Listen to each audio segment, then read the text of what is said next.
আসসালামু আলাইকুম সুপ্রিয় দর্শক এবং খামারি ভাই বোনেরা, আশা করি আপনারা সকলে ভালো আছেন। আজকে আপনাদের সামনে একটা গুরুত্বপূর্ণ বিষয় নিয়ে আলোচনা করব। গাভীর দুধ দ্রুত ও প্রাকৃতিকভাবে বাড়ানোর কিছু সহজ উপায়। আমি মোহাম্মদ মাসুম বিল্লাহ, জয়পুরহাট থেকে।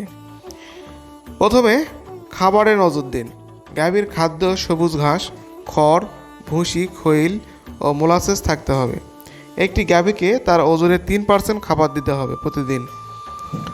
পর্যাপ্ত পানি দিন। দিনে অন্তত 50 থেকে 70 লিটার ওজন ভেদে পানি লাগে, তাই পানি দিন পর্যাপ্ত। পানি না পেলে দুধ কমে যায়। তৃতীয়ত, মিনারেল মিক্সার ও ভিটামিন ADE দিন নিয়মিত। এগুলো দুধ উৎপাদন বাড়াতে খুবই কার্যকর। চতুর্থ, নির্দিষ্ট সময়ে দিনে 2 বার দহন করুন। দহনের আগে গরম পানি দিয়ে স্তন পরিষ্কার করুন।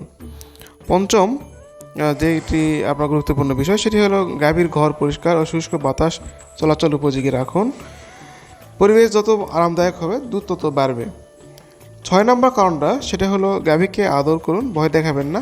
গাভীর মানসিক চাপ কমলে দুধও স্বাভাবিকভাবে বেড়ে যায়। ঘরোয়া উপায়ে আপনার সামান্য গুড়, সরিষার খোল ও সজনে পাতা গুঁড়া মিশিয়ে দিন খাবারের সঙ্গে, এতে দুধ বাড়ে। পাশাপাশি আপনার কালোজিরা এবং মেথিও দুধ বৃদ্ধির কাজে ব্যবহার হয়ে থাকে। গাভী পালন সম্পর্কে আরও টিপস পেতে এই চ্যানেলটাতে সাবস্ক্রাইব, লাইক এবং শেয়ার করে সঙ্গে থাকুন।